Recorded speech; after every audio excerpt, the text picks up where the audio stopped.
Doc Mack. I'm the owner of the Galloping Ghost Arcade out here in Brookfield, Illinois, and we're currently the largest arcade in the world with 613 arcade games.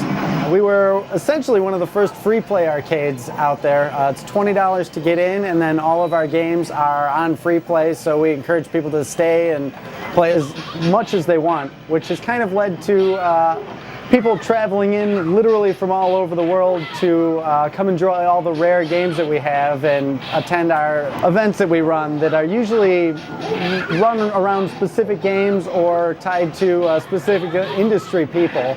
Because we started initially with a production company, Galloping Ghost Productions, we have a ton of industry ties, so you can find industry people like Brian Colin, who created games like Rampage and Sarge and Xenophobe, and Jeff Lee, who created Qbert, and so many other great games. Guys like George Petro, Eugene Jarvis, and just a ton of industry people come and hang out here. And of course, a lot of the Mortal Kombat actors. We run an annual event called Combat Con, which we get all the MK actors out from all over the US, and they come and meet with their fans and just celebrate Mortal Kombat. And that was another event that started back even when we opened, and it's just been growing and growing and growing ever since for 7 years. When we opened the arcade, we had 130 machines on the arcade floor, and now we've grown up again to 613. We get them literally from all over the world. We get a lot of boards direct from Japan, which helps us have so many rare, unique games, stuff that even avid hardcore arcade players haven't ever even heard of.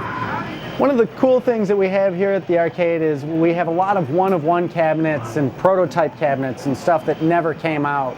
One of the big things with the arcade is we wanted to have a very diverse spectrum of games.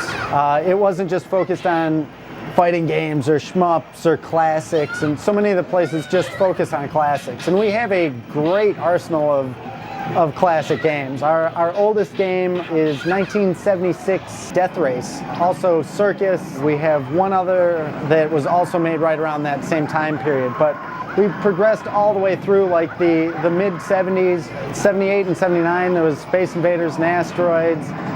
So we have the true classics, and then on to like Centipede and Missile Command and Pac-Man and the golden era of gaming, all the way up through the JAMA era with Golden Axe and Altered Beast, through the fighters of Mortal Kombat and Street Fighter, and onto the later shmups from the late 90s and even the 2000s. So we really want to have a diverse selection of games. It is mostly focused on the arcade side. We do have a little bit of pinball, just 3 tables, but it's just because there's so much maintenance here on a daily basis that pinball is a little rough for us to maintain with the amount of traffic that we have through the place. Pretty much every game in this arcade has a story about how it ended up here. Some more interesting than others. Some we just went to a warehouse and had our choice of a few hundred games and we'd take our picks. But there's been some, such as Space Lords, for example. We went out to a warehouse in Mississippi. We were buying a lot of games there. And they said, you know, there's one back in this corner that if you're not going to buy it, we're gonna destroy it today because it's so big. It never made any money, and it was Space Lords, which is an incredibly rare game. I had never even seen one before. And they were literally on the verge of taking it outside to burn it. And they're like, if you want it, it's $100, $150.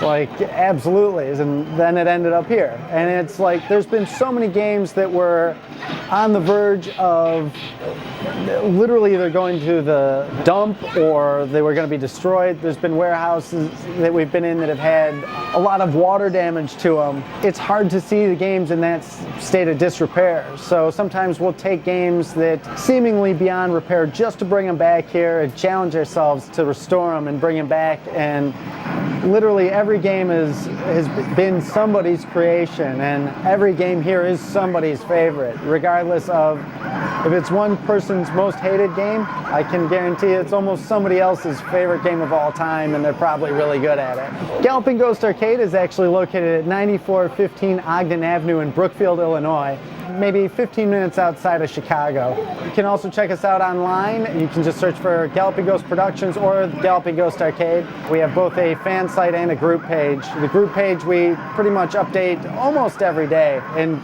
always let everybody know about events that are coming up and new game releases and any cool industry news that's going on. We're open 7 days a week until 2 a.m. every single day, year round. We haven't closed in the 7 years that we've been open, so I hope you come on out, check it out, and we hope to see you around the arcade soon.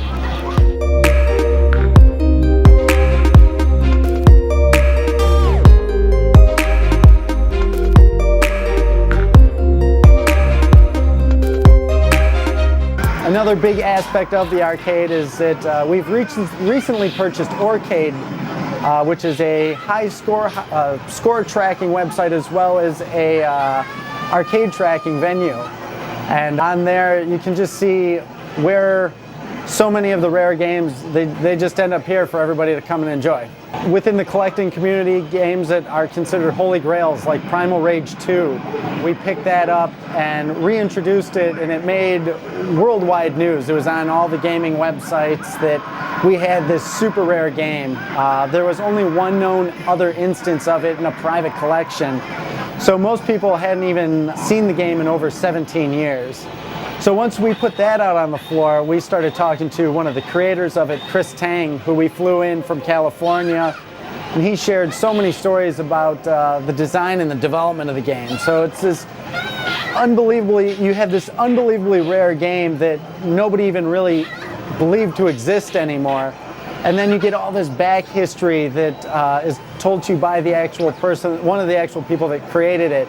And it just opened up this huge, world of information. And that's been something that we've been able to replicate several times, which is just astonishing.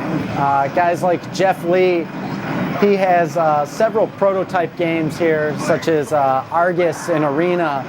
And we've flown in a lot of the Gottlieb people that worked on them back in the day, again, to meet with all the fans and tell them the story of their game. Brian Colin, again, is another one who is just a phenomenal 2D sprite artist who his artwork was so memorable. You could always tell the games that he worked on. And he had donated 2 games that were one-of-one prototypes, being RC Squared and then International Team Laser. He ran a company called Game Refuge. He had us out there, and one of the games, International Team Laser, was actually damaged. The monitor had fallen in on the board. And fortunately, because we do all of our repairs, most of our repairs in-house, he thought the game was lost forever. He didn't think it was going to be repairable. But we were able to restore the board and do all the work needed to bring the game back to life, and now it's here for everybody to enjoy.